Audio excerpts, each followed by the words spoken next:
खेसारी लाल यादव ने दिए श्याम देहाती की पत्नी को सबसे बड़ा झटका। जी हां, इस झटके से श्याम देहाती की पत्नी को उभरना हुआ काफी मुश्किल।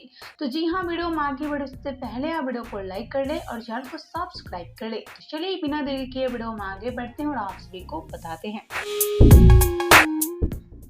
तो जैसा कि आप सभी जानते हैं कि आज श्याम देहाती को मरे हुए पूरे 1 साल हो गया। जी हाँ, श्याम देहाती भोजपुरी के सबसे जाने माने राइटर थे और ऐसे में खेसारी आज श्याम देहाती के चलते ही भोजपुरी के सुपरस्टार बने हुए हैं। लेकिन एक तरफ बात की है श्याम देहाती की पत्नी के बारे में। जी हाँ, कैसे खेसारी दिए श्याम देहाती की पत्नी को धोखा, तो आइए बिना देरी किए आपको बता देते हैं।